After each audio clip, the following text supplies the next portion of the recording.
Biasanya banyak mana makamnya ibu sama bapak?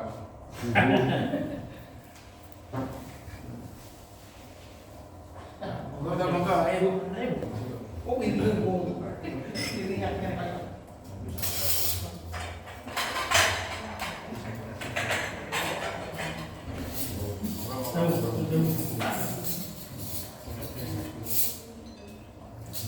Oke, moga yang sepuh dulu apa yang muda dulu? yang sepuh dulu.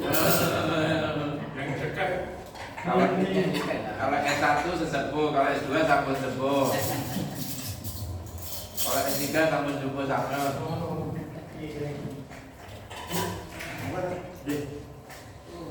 Ya. Saya pokoknya mengawali.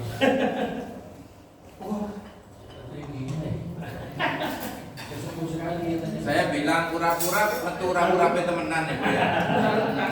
Tapi yang diceramahkan itu keluar semua ini. Iya. Semuanya mandi. Ayo. Padahal nggak arep-arep tapi arep gitu. Ayo, monggo. Silakan. Masya Allah. Saya tak nyoba tahunya ini. Ayam kok.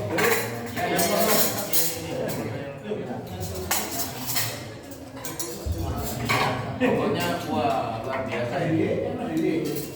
Pokoknya semua harus diicipi nih. Biar menyenangkan yang masak. Menyenangkan yang masak. Ini buka warung apa di rumah ini? Oh iya. Oh gitu ya. Waduh. Nah, ambil bukunya ini. Moga.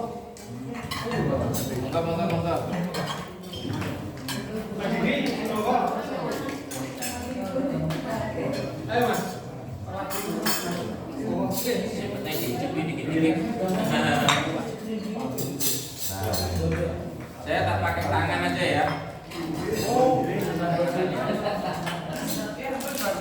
Ada enggak?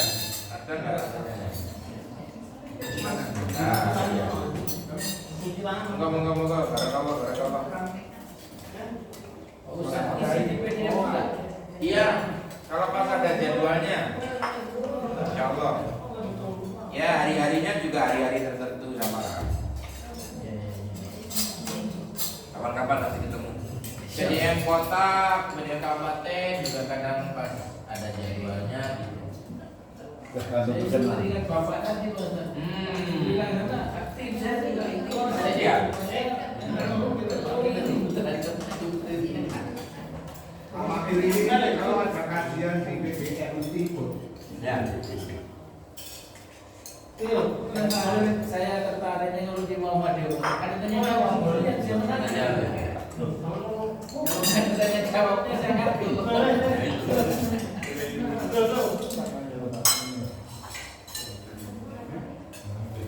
Ya, saya sudah. Ini kue Namun, ya. Ya beri. Gua main.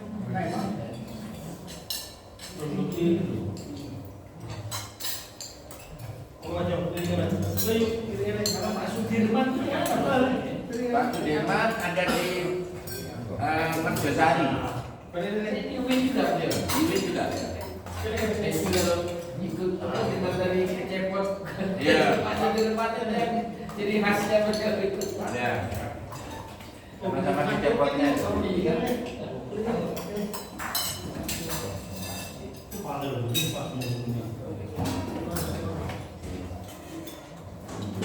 Ini kalau nggak mulutan nggak makan kayak begini soalnya.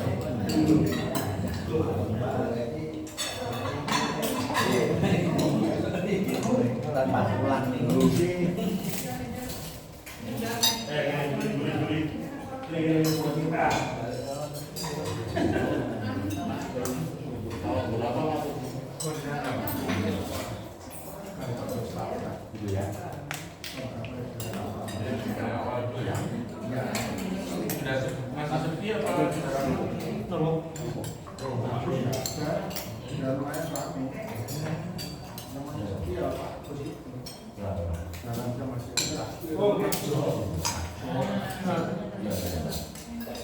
Para pendahulu ya.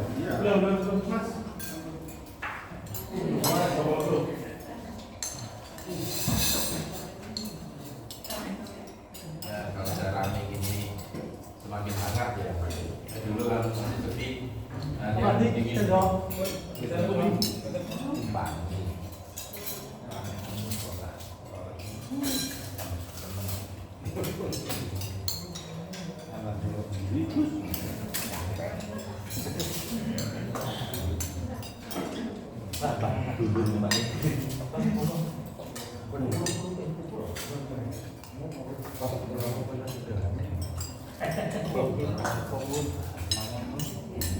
Masjidnya memang agak berjarak ya. Karena dia berjarak.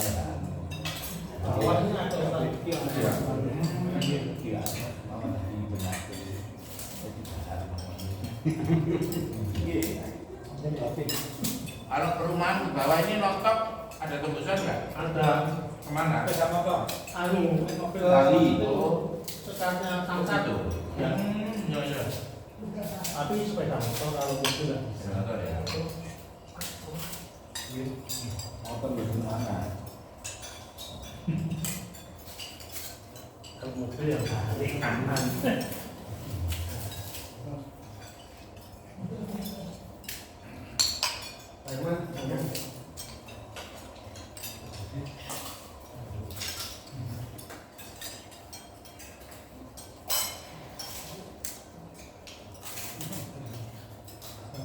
Ceramahnya baru tadi kan nyebut urat-urat. Ini kok sudah ada urat-urat. Berarti masaknya cepet tuh ya. Masaknya sesuai materi. Cepet ya. Kalau kemarin sudah siapkan kami. Oh gitu ya. Karena saya nggak tahu loh kalau masak urat-urat.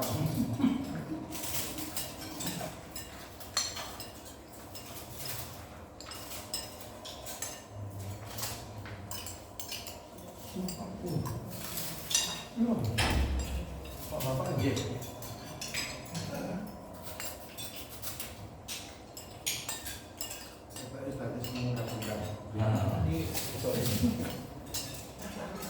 Ini Pak. Baik. Ini mana?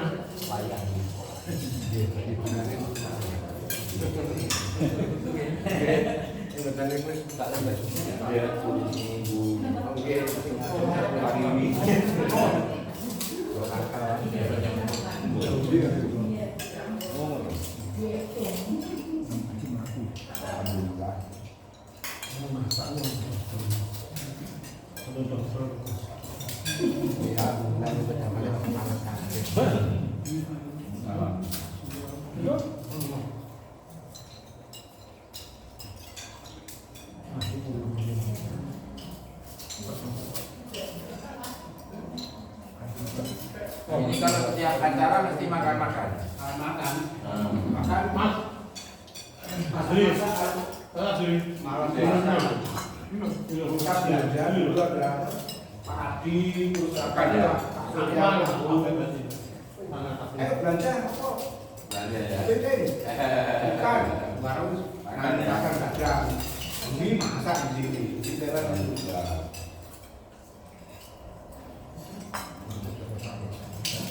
Jadi di sini master chef semua ya.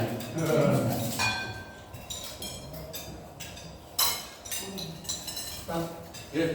Empuk ini nama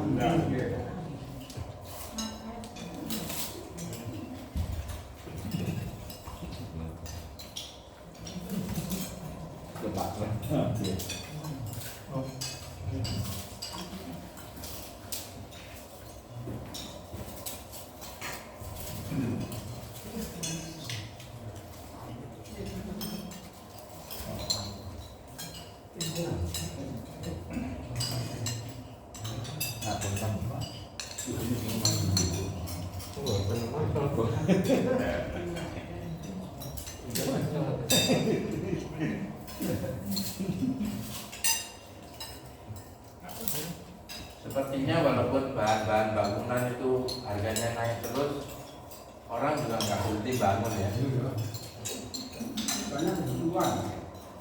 Nah iya, besi sekarang aja udah berapa? Hitung-hitungannya udah kelihatan ya. Galvalo, udah tahu kan? itu Pak, anu dokternya itu kan dari Pak. Gitu ya. Ya orang baik. Baik, ya. Bukan begitu. Ustaz itu. Aktif sama Pak.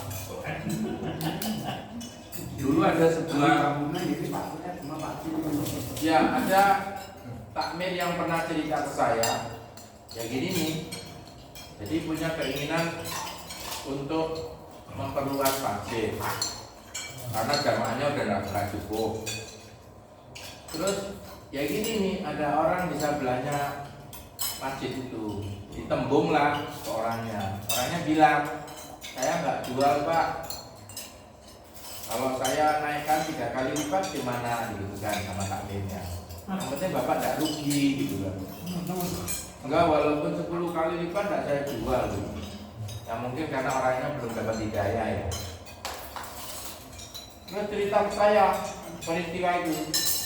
Pada waktu saya khutbah Jumat, terus saya gini kan, dan mulai sekarang takmir kumpul, doakan baik orangnya itu, biar orangnya itu dapat hidayah, hatinya luluh.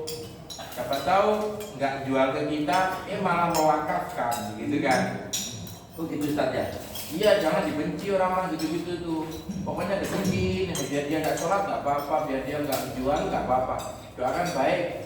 Siapa tahu seperti Abu Bakar As-Siddiq, Umar bin Khattab, Utsman bin Affan, itu kan juga awalnya juga gitu.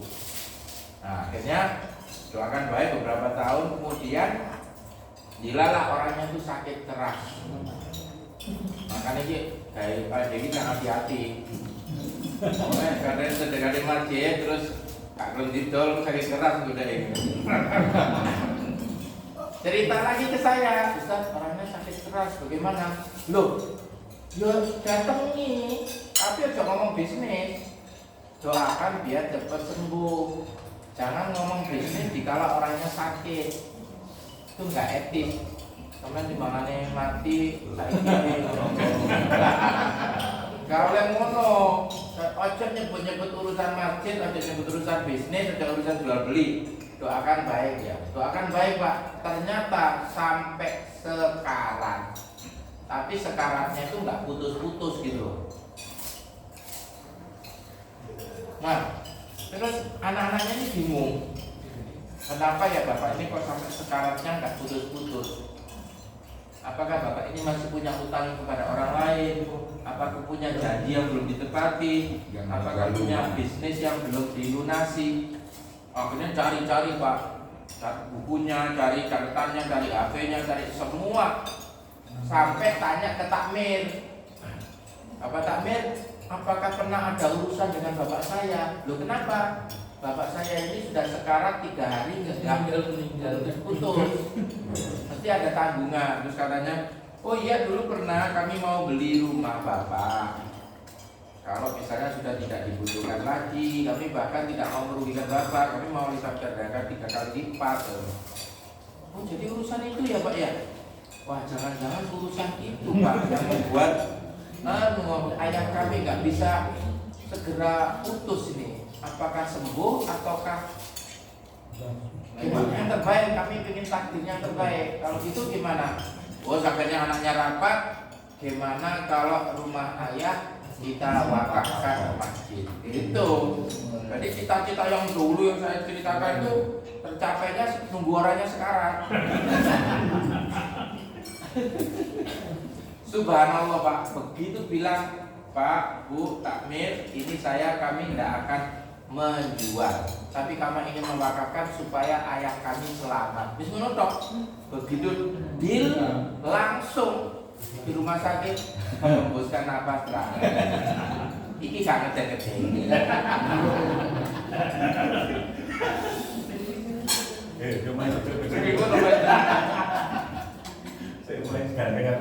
Ya. Jadi maksud saya itu, kalau orang punya niat baik itu jangan hanya dipendam, tapi diungkapkan. Nanti nggak akan ada caranya bagaimana. Allah itu bekerja dengan caranya sendiri.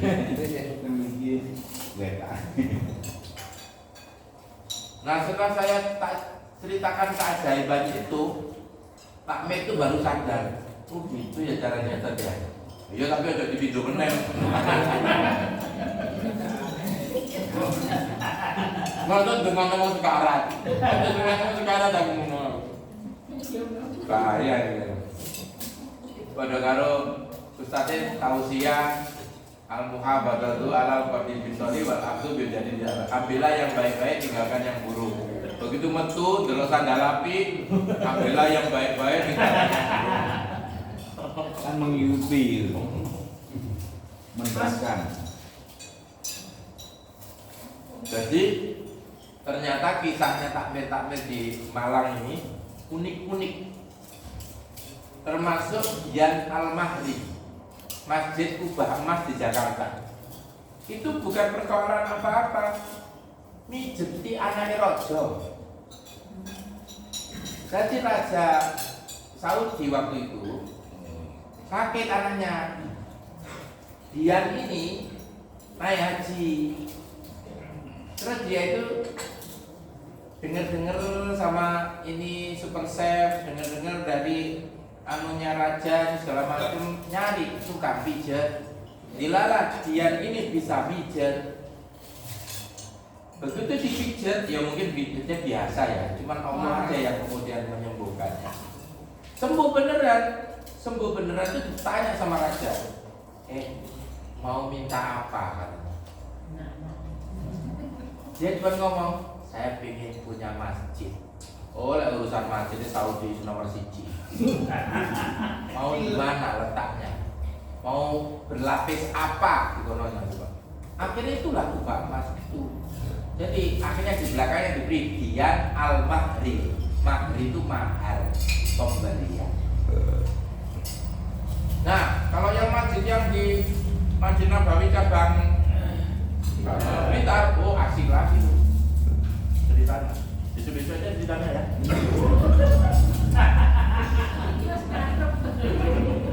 Ada minta. Kuotanya habis. Ibu-ibu kan gak banyak.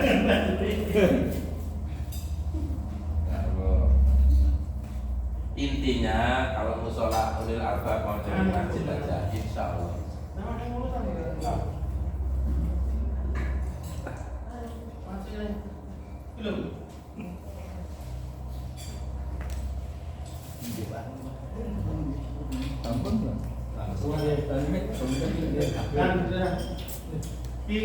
Pak Haji, waktu kita ke sana masih ingat nggak? Kita kan tawaf wada itu pas pergantian kiswah ya.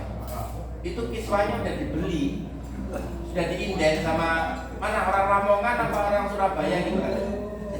Udah diinden sama takmir masjid.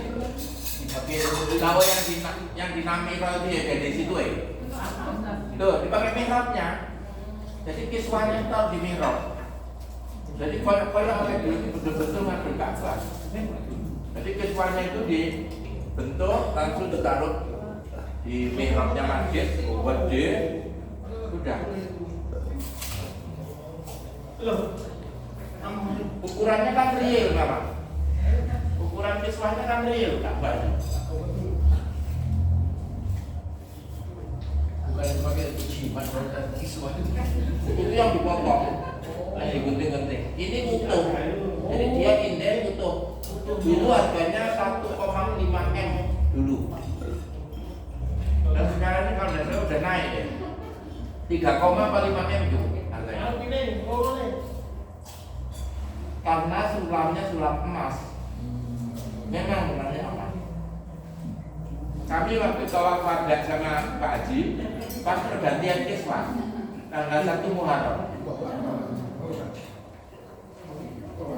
Pergantiannya sejak pas Muharram.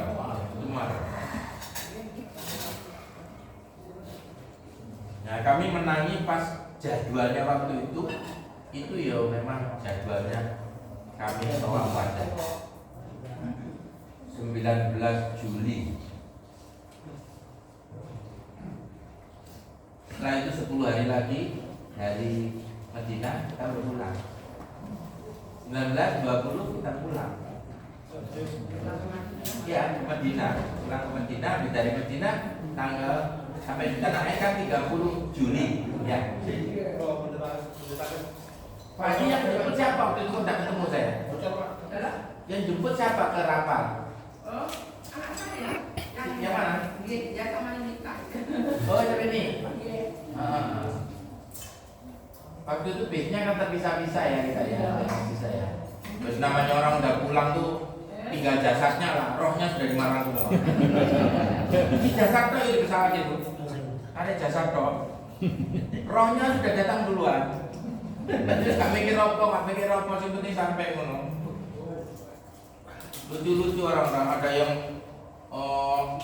kopernya di B1, orangnya bis 3. Ada yang orangnya di bis 4, kopernya bis 10 gitu. Sakaruan namanya. Jadi roh sama jasad Ya, sudah bisa memang.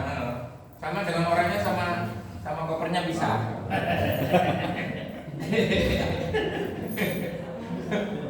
Bis ngeleyak kabeh gitu pokoknya orangnya. Ngeleyak. Memang kalau orang haji begitu ya. Sama dengan kalau udah mau berangkat ini rohnya seolah-olah sudah sampai di tanah suci. Ini kalau melakukan jasad, ini gak ngerasa mau apa-apa. Yo nggak capek, yo nggak stres, yo nggak opo gitu. Waduh, kalau melihat dari manasiknya dan banyak orang kayak gitu, bayangkan ya, 225 lansia, 81 resiko tinggi. Resiko tinggi itu maksudnya sih jantung, stroke, diabetes, kolesterol, ampun dari sini. 12 yang kursi roda, gitu. Umurnya range-nya 75 sampai 100. Yang paling tua di Indonesia 114 orang Bangkalan, orang Madura. Masih bisa tawaf, masih bisa sa'i. Saya saja yang geledek wong rolas iki ae. Ampun-ampun tenan. Iki padha karo sak rumah sakit RSIA digawa kaji kabeh. 225. Jadi petugas kesehatan. Nah, itu petugas kesehatan aku kowe. Pakai ngedem-ngedem to ae. Tapi Pak, asiknya itu obatnya yang dibawa oleh dokter Satra sama dokter Udin utuh. Coba 1,5 bulan itu utuh obatnya. Kau nasi ngombe obat sehat semua. Ayo, yang meninggal 2 itu karena memang sudah pneumonia, sudah posisi napasnya terakhir. 1 meninggal di Mekah, 1 meninggal di Madinah. Dibagi sama Allah satu-satu. Makanya saya kemudian kita ketika dia meninggal itu, ya kita ini sudah berniat dulu. Pulang itu hanya 2, pulang ke Baitullah atau pulang ke rahmatullah. Saudara kita ini pulang ke rahmatullah. Husnul khotimah, matinya syahid fil akhirah. Siapa jamaah sekalian yang mau mengikuti? Ustaznya apa sih? Loh, tadi katanya mau mati syahid, enggak usah pulang aja ke tanah air gitu katanya. Gak mau pulang ke tanah suci, gimana sih kemarin-kemarin katanya gitu.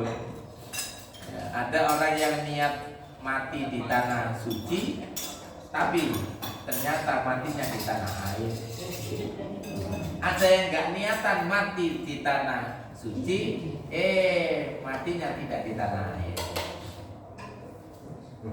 Itu. Padahal orang yang sakit ini tadi Pak masih kuat Pak wukufnya Pak. Wukuf tuh menurut saya kan paling puncak tuh panasnya. Wong ini apa Pak, satu tenda tuh diisi orang 225 loh. Satu tenda itu panasnya panas top pokoknya. 45, 47 tak lihat waktu itu. Waduh 45, 47 lah. Saya berdoa Allah mudah-mudahan jamaahku yang paling kondisinya sakit pun kau berikan kekuatan. Saya tidak doakan yang sehat-sehat. Kondisinya paling kritis pun ya Allah, itu yang tak minta. Jangan sampai bertambah kritis. Kursi roda tak siapin ya kita ya di samping ya. Kursi roda siapin, AC-nya alhamdulillah masih bisa lah atasi ya. Tapi lebih panas, AC-nya nggak atasi lagi. minumannya harus banyak disebar, minuman. Ayo Bapak Ibu, Bapak, minum tuh harus diperintah. Minum Bapak Ibu, seperempatnya minum. Terus. Jadi minum tuh nunggu wahyu. Saya harus perintah. Ya, mau sering ngombe doa yang tadi Ustaz aku ngono ngomong gitu. Ya saking karena apa ya? Karena dia mikirkan sakitnya, dia nggak bisa sempat mikirkan ibadahnya. Lah saya nggak mikirkan ibadah saya mikirkan ibadahnya jamaah. Gimana supaya manasik itu tuntas sampai wukuf sampai selesai tawaf ifadah beres.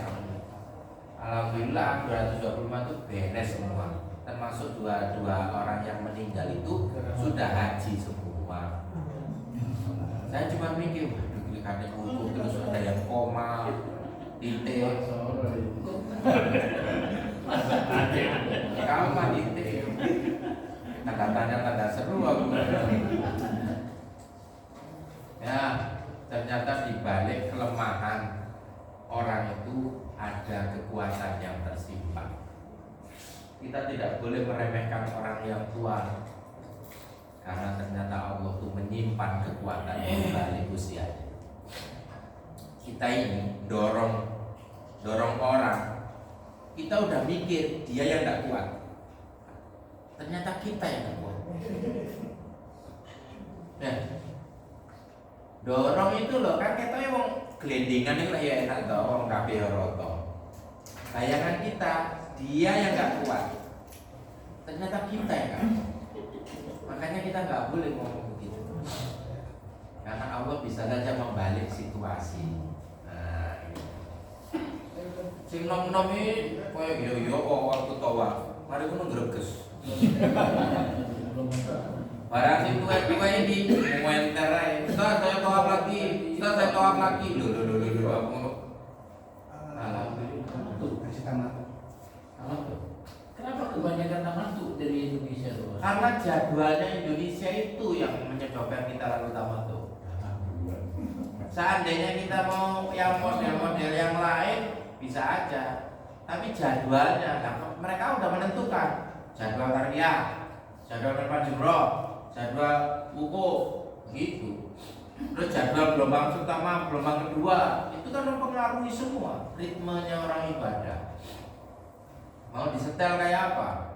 Apalagi jamaah kita kayak gini nih, membutuhkan pelayanan kita semua. Kalau kita pakai baju ihram terus, wah, ya bayar dam terus. Ini aja sebentar aja udah, kalau kita nggak hati-hati kena dam. Akhirnya saya berlakukan fikih lansia. Fikih lansia itu yang memberikan ma'fu anhu dan rukhsah yang banyak. Rukhsah saya berikan semua. Nggak apa-apa. Dimudahkan, dimaafkan. Nah gimana Ustaz, saya ini beser. Kalau tawaf gimana? Ya, saya kan harus pikir. Nah, udah kalau itu tanya cucunya. Biasanya kalau pipis pakai apa? Pakai pampers, Ustaz. Nah, mau ya pakai pampers. Tapi jangan ukuran cucunya. Guyu deh. Ukuran dewasa lah Pak. Tapi jangan rame-rame. Nanti, saya boleh sama Ustaz pakai pampers. Tunggu mencoba pampers apa yang ngomong. Mau rame-rame langsung. Khusus sholat.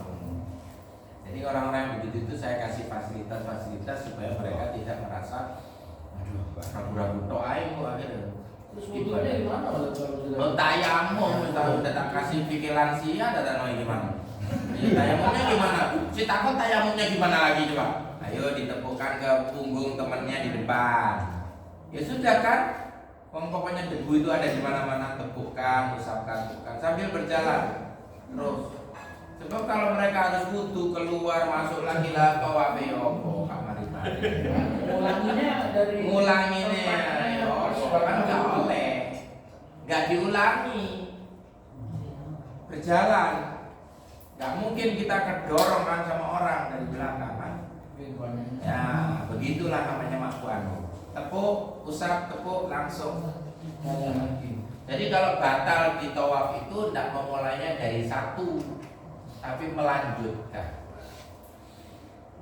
Kalau sholat batal, ya harus lanjut. Beda. Begitulah memang orang-orang tua kan kadang nggak bisa hal-hal yang berkaitan dengan kelainan-kelainan itu kan harus diberi jalan keluar. Kalau enggak terus ustadz ustadz kok pangeran ala-ala ya ini gak sah, ngono gak sah, saya sopo aku. Jadi nggak boleh kita kemudian menghukumi. Ya, Sudra, sampai ketemu. Ya, besok imami. Jangan kesiangan ya. Jadi kita harus pandai melihat situasi dan kondisi. Kalau dia sehat walafiat, tidak komorbid, tidak resiko tinggi, ya berlaku azimah. Azimah itu berarti hukum asalnya. Tapi kalau udah sakit, musafir, capek, kelainan, nah sudah harus rukhsah. Itu yang menyebabkan kemudian jamaah-jamaah itu kemudian semuanya bisa melaksanakan tawaf sempurna, sa'i sempurna, wukuf, melempar jumroh itu. Gimana Pak umur 75 sampai 100 mau diapakan? Setengah, jadi RS itu setengah kloter sendiri. Satu kloter tangan tuh saya jadi separuh aja nih, kurang separuh bisa kloter dewe ya. Nyawa ngomongnya bisa anu Pak, aduh ini diapano ngomongnya. Makanya terus saya itu, tidak tahu saya ini kan anu apa itu pembimbing tiban langsung saya, udah dalam. Jadi jangan pada siapa? Pada 30. Masya Allah, iya. Jadi mestinya itu Pak. Kemarin itu katanya pimpinan PDM kota yang akan jadi pembimbing yang tahun ini sudah ditawarkan itu ke 13 orang katanya. Yang satu katanya sudah ada jadwal haji mau berangkat haji, yang satu katanya ada tugas, yang satu tidak bisa. Akhirnya pimpinan itu nggak ada yang bisa. Terus saya ditunjuk, loh saya kan di luar struktur PDM, saya bilang, ya Pak, nggak apa-apa Pak, dari unsur perguruan tinggi. Nah, tapi perguruan tinggi saya harus ke rektor, 45 loh itu harinya. Nah, kan pada kalau cuti besar, seperti orang hamil dan melahirkan. Wah, enggak surat gua ke rektor, mohon izin untuk membimbing ibadah haji. Tahu nggak keluarnya kapan? Hamil 3 dari berangkat haji langsung keluar. Ya ngomong apa sih tadi situ apa aja. Ya sudah kita lihat aja nanti takdirnya. Abang orang itu saya ketua KB itu si opo. Untung ya rektornya dapat hidayah.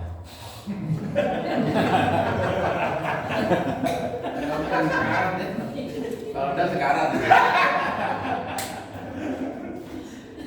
Bagaimana Bu? Ini PNS loh. Nah PNS bolak-balik 45 dino terus. Sauran setengah ya rusak lagi negara ya. Cuti besar, 45 hari itu cuti besar. Belum istirahatnya Pak ya. Nah iya. Itu lihat-lihatnya iso iri nang aku. Iku oleh aku kok gak oleh. Tapi kan tidak istirahat maksudnya. Ya kerja di kota di tanah suci maksudnya. Tapi hanya buat gaya TKP. Loh kan pindah tempat. Iya. Ada objek. Betul, ada objek. Belum umrohnya, kadang saya kan diizin umroh. Kadang-kadang saya tidak izin. Cuman bilang aja sama atasan, Pak saya ke masjid dulu ya. Bilangnya ke Masjidil Haram dulu. Nah mungkin kalau ke Masjidil Haram kan enteng ya. Saya ke masjid dulu ya. Ya karena kan tipe pimpinan kan beda-beda Pak. Kan dapat hidayah ya. Ada yang suka kalau bisa dipersulit kenapa dipermudah? Nah coba. Padahal cuma izin gitu aja, cuma tanda tangan aja, tapi nggak boleh. Loh Pak, kakak saya yang AGC Wapres itu, si Mas Saiful Rahman itu, kalau mau haji itu ke presiden loh. Karena ADC kan ajudan. Iya. Ajudannya wakil. Padahal Padahal juga nggak nyadin dia. Tapi nggak nyadin, betul kan? dong. Dia watok yang ini. Tapi gak oleh. Nama atasan langsung. Jadi gitulah. Makanya kalau di militer itu lebih berat izinnya daripada di sipil. Lebih berat karena berapa tanda tangan itu harus ke atas. Berkaitan dengan apa saja ya. Itulah makanya kalau saya bimbing dulu kebanyakan itu yang militer itu sedikit jumlahnya minoritas.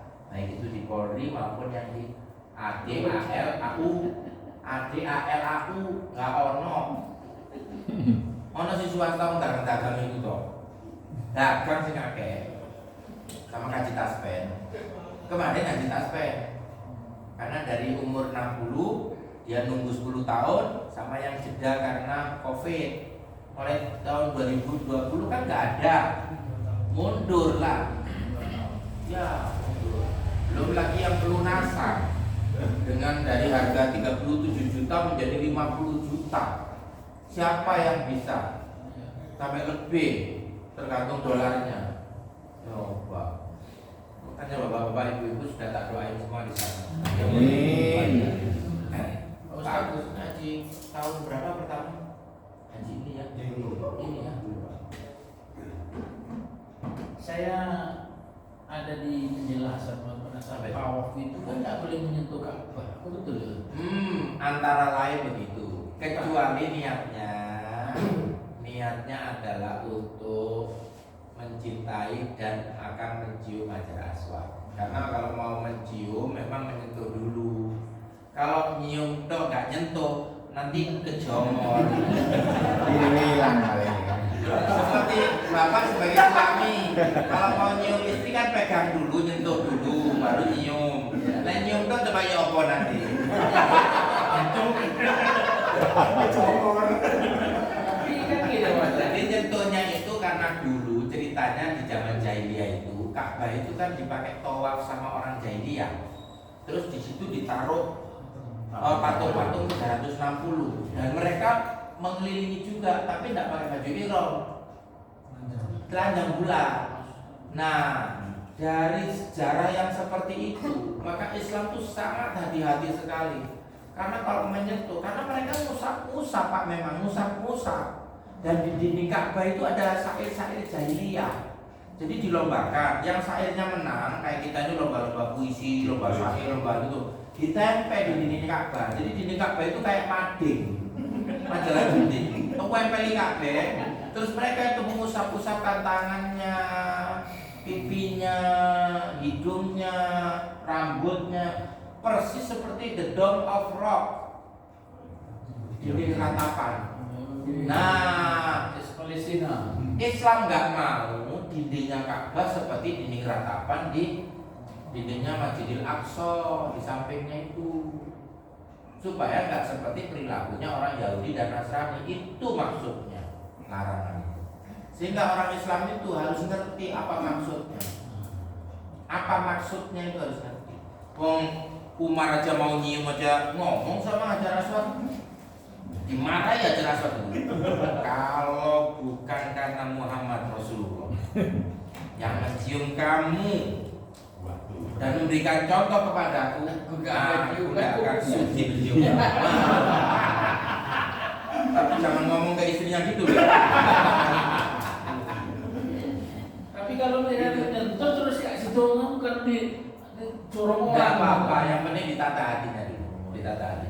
Karena kalau yang nyentuh itu kesempatan kedua, setannya masuk, guntingnya krik, kiswahnya dapat, masukkan di saku, tadi jimat. Bawa pulang, diceritakan ke jamaahnya. Ini loh kiswahnya Ka'bah. Ini tidak saya cuci, tidak saya asli ini pokoknya ini. Apa disentuh-sentuh, coba pegang. Ini tak taruh di saku, jimat. Nah itu berarti posisinya dia sudah punya niat yang berbeda. Itulah makanya innamal a'malu binniyat itu awalnya itu. Karena kita tahu sejarahnya. Tentang tawaf juga begitu.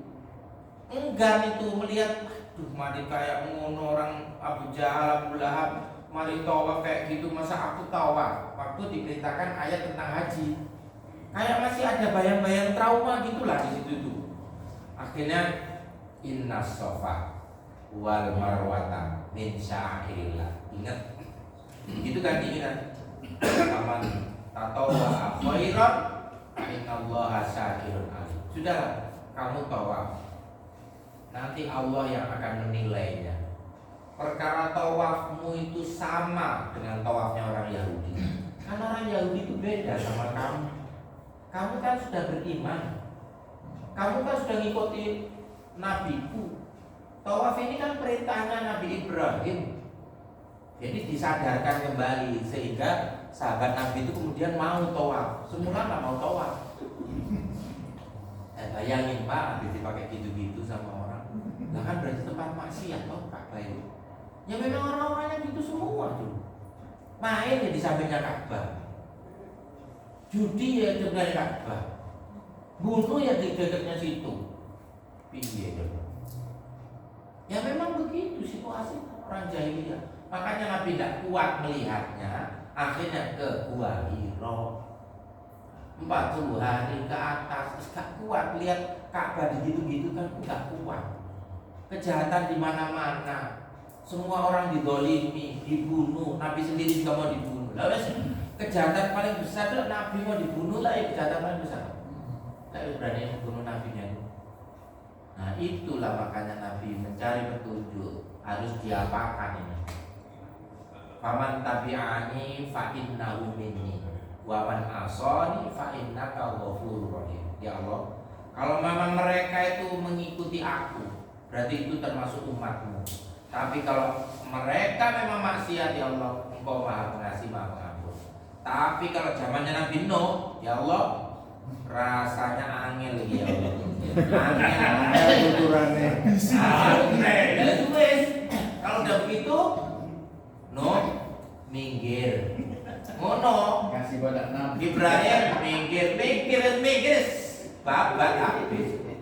Seandainya Nabi Muhammad Pak, doanya sama dengan Nabi Nuh, Nabi Lut, habis Pak. Jahiliyah itu, gak kadang ngenteni 22 tahun, 2 bulan, 22 hari, gak kadang ngenteni turunnya Al-Quran, sikat sudah. Nah tapi kan gak ada ceritanya Pak. Skenario. Gak ada cerita. Kita ini biar musola ulul albab penuh ceritanya, biar bertahap. Nah langsung terus dari kita gak ada ceritanya. Gak seru. Kan kalau mangan-mangan ini, kalau selamatan gini. Kira-kira begitulah. Karena kita punya rencana, Nabi juga punya rencana, Allah punya rencana. Rencana Allah pasti lebih baik dan paling baik dari semua rencana manusia. Nah, gitu. Tahunya kita ya setelah membaca Sirah Nabawi. Kalau tidak ada sirahnya, ya tidak tahu kita sejarah. Ya, itulah perlunya tanya jawab sampai jam 10 kurang seperempat. Secara tidak sadar dijawab tidak. Pancing terus.